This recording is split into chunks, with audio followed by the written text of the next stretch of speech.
Welcome to S9 TV. ముందుగా headlines చూద్దాం.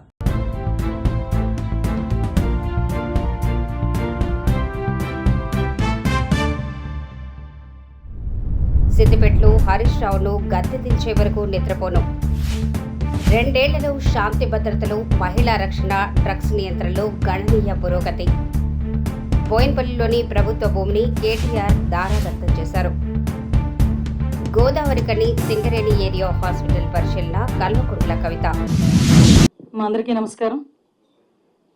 First of all అండి, కూటమి గవర్నమెంట్ వచ్చి 2 సంవత్సరాలు పూర్తయి 3వ సంవత్సరాలు అడుగుపెడుతున్న తరుణంలో యాజ్ ఏ హోమ్ మినిస్టర్గా ఈ 2 సంవత్సరాల కాలంలో పోలీస్ డిపార్ట్మెంట్లో తీసుకొచ్చిన కొత్త పరిణామాలు కానీ, అదేవిధంగా ఒక సక్సెస్ స్టోరీస్ కానీ, అట్ ద సేమ్ టైం మేము ఏదైతే ఇంప్లిమెంట్ చేస్తున్నామో లా అండ్ ఆర్డర్ కంట్రోల్ విషయంలో కానీ, ఈరోజు రాష్ట్రం సుభిక్షంగా ఉండాలి అంటే, రాష్ట్రానికి పరిశ్రమలు పెట్టుబడులు రావాలి అన్న ఆ రాష్ట్రం తాలూకా లా అండ్ ఆర్డర్ని బేస్ చేసుకుని ఉంటుందన్న సంగతి తెలిసిన వ్యక్తిగా గౌరవ ముఖ్యమంత్రి గారు ఎన్డీఏ కూటమి గవర్నమెంట్ వచ్చిన తర్వాత ప్రత్యేకంగా పోలీస్ డిపార్ట్మెంట్ మీద దృష్టి పెట్టి అనేకమైన ప్రక్షాళన చేసి ఈ రోజుకి కూడా ఈ 2 సంవత్సరాల కాలంలో లా అండ్ ఆర్డర్ విషయంలో ఎంత పక్కాగా ఉన్నామనేది చెప్పడానికి నిదర్శనం ఈరోజు మన రాష్ట్రానికి వస్తున్న పెట్టుబడులు, పరిశ్రమలే ఒక నిదర్శనంగా మనం అందరూ కూడా చెప్పొచ్చు.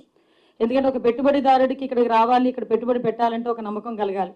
ఒక పరిశ్రమ ఇక్కడ తీసుకొచ్చుకొని అతను ఆ పరిశ్రమ నడిపించాలంటే ఒక నమ్మకం కలగాలి. అదేవిధంగా మిగతా రాష్ట్రాల నుంచి ఇక్కడికి వచ్చి చదువుకోవాలి అన్నా కూడా ఒక భరోసా ఉండాలి. వీటన్నిటికీ కూడా ప్రధాన బేస్ ఏదంటే పోలీస్ డిపార్ట్మెంట్ తాలూకా వ్యవహార శైలి, at the same time law and order implementation.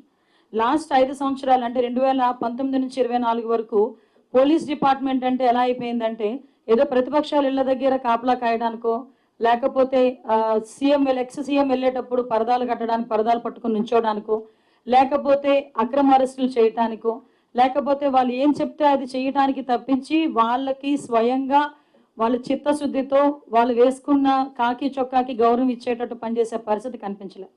కానీ మేము ఎన్డీఏ కూటమి గవర్నమెంట్ అధికారంలోకి వచ్చిన తర్వాత అటువంటి విధ్వంస పాలనకి చరమగీతం పాడాలి. పోలీస్ డిపార్ట్మెంట్ వాళ్ళు ప్రజలకి సేవ చేయాలి, ప్రజలకి న్యాయం చేయాలి.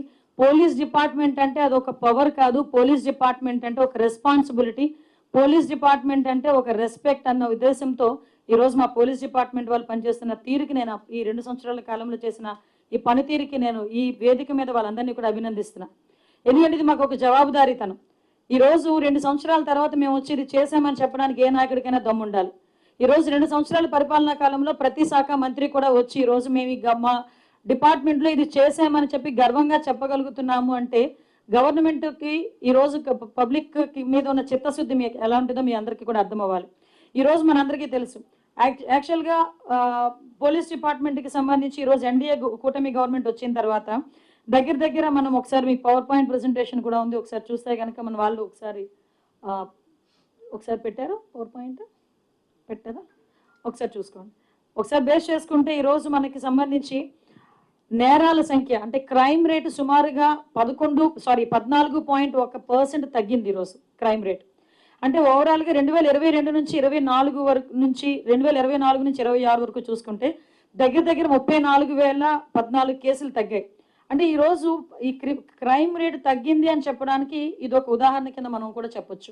చాలామంది చాలా రకాలుగా మాట్లాడతారు, కానీ ఈరోజు మా డిపార్ట్మెంట్ చేస్తున్న ఇన్వెస్టిగేషన్ పరిస్థితి కానీ, లేకపోతే ఈరోజు సీసీటీవీ కెమెరాస్ ద్వారా ఒక ఇన్విజిబుల్ పోలీసింగ్ చేయటం కానీ, డ్రోన్స్ని ఉపయోగించి టెక్నాలజీ బేస్ చేసుకొని ఈరోజు చేస్తున్న పోలీసింగ్ కానీ, ఇన్విజిబుల్ పోలీసింగ్ కానీ, విజిబుల్ పోలీసింగ్ కానీ ఈరోజు ప్రత్యక్షంగా ఈ 14% తగ్గేదానికి, క్రైమ్ రేట్ తగ్గేదానికి ఈరోజు ఉపయోగపడ్డాయని చెప్పడానికి నిజంగా మేమందరం కూడా గర్వపడాలి.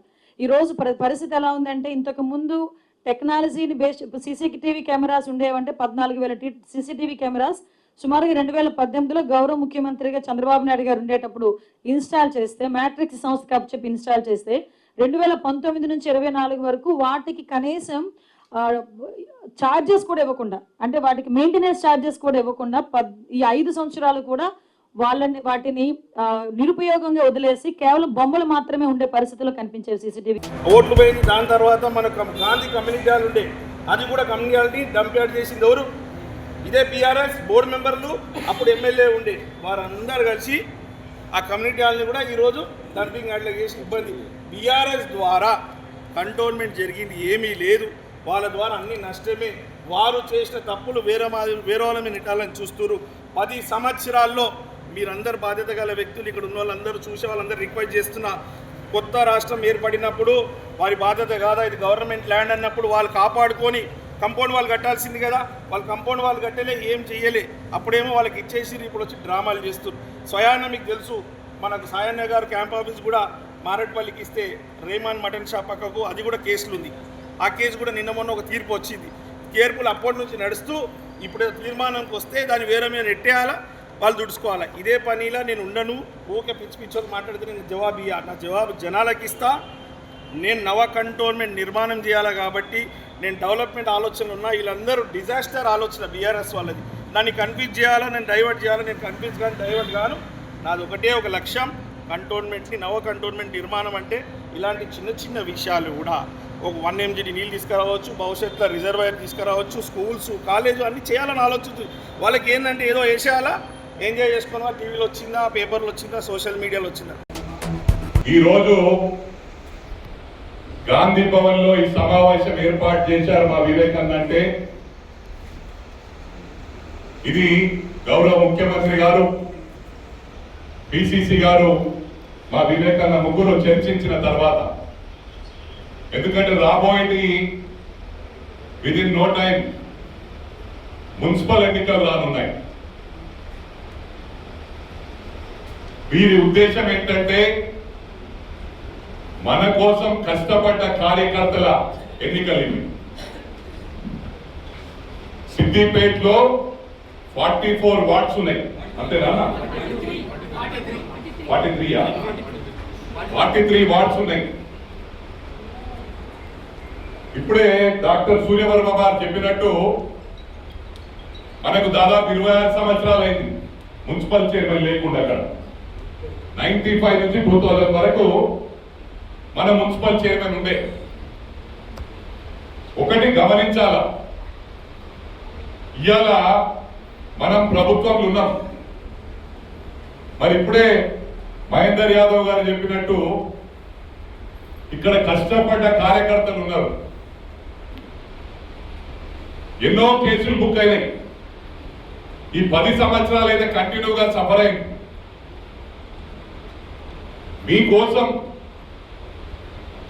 అడ్డంగా నిలబడ్డానికి నేను తయారు ఉన్నానని చెప్పి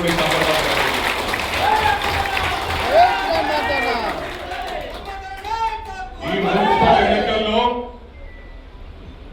మెదక్ జిల్లా నుంచి అన్ని నియోజకవర్గాల నుంచి కొన్ని వాళ్ళు ఇన్ఛార్జ్ గా తీసుకుంటారు. వాళ్ళందరూ కూడా ఇక్కడ రావడం జరిగింది. మెదక్ జిల్లా అధ్యక్షుడు కూడా ఒక 2-3 వార్డులు తీసుకుంటాడు.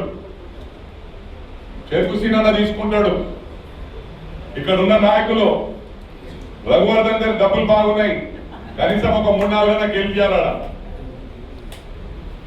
ఒకటి ముఖ్యంగా కష్టపడ్డ వారికి గౌరవ ముఖ్యమంత్రి గారు, పిసిసి గారు, ఇప్పుడు వివేకానంద చెప్పబోతున్నారు. అదే కష్టపడ్డ వారికి గుర్తింపు 200% ఉంటుంది.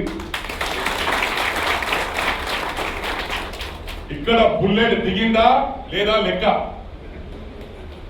ఇప్పుడు సుక్కలు చూపించడానికి మేము తయారుగా ఉన్నామని చెప్పి ఒకటి ముఖ్యంగా గమనించాలా, సోషల్ మీడియా వాళ్ళ దగ్గరేమో పెయిడ్ లేబర్ ఉన్నారు. హరీష్ రావుకు ఒక 500 మంది ఉంటారు, కేటీఆర్కి ఒక 500 మంది ఉంటారు. అంటే డబ్బులు విచ్చలవిడిగా సంపాదించారు, లక్షల కోట్లు సంపాదించారు. వారిని తట్టుకోవాలంటే ఏం చేయాలి మనము? ఒకటి మీరు గుర్తుంచుకోవాలా, ఇక వివేకానంద కూడా మొన్న 1 అవర్ డిస్కస్ చేసినాం. ఒకటే చెప్పిండు, నీకు నిజంగా హరీష్ రావు మీద ఒట్టు తిన్నావు, కానీ మన కార్యకర్తలు ఏం కావాలి? ఇప్పుడు మున్సిపల్లో మనం అందరం పట్టించుకుందాం. వాళ్ళని గెలిపించినప్పుడే నువ్వేదైతే అనుకున్నావు తప్పకుండా అప్పటి వరకు నేను కూడా మీతో పాటు పోరాడతా, ఆయనను గద్దె దించుతాం. ఫస్ట్ స్టెప్ ఏంది? మనకు కష్టపడే కార్యకర్తలను కాపాడుకోవాల్సిన అవసరం ఉంది.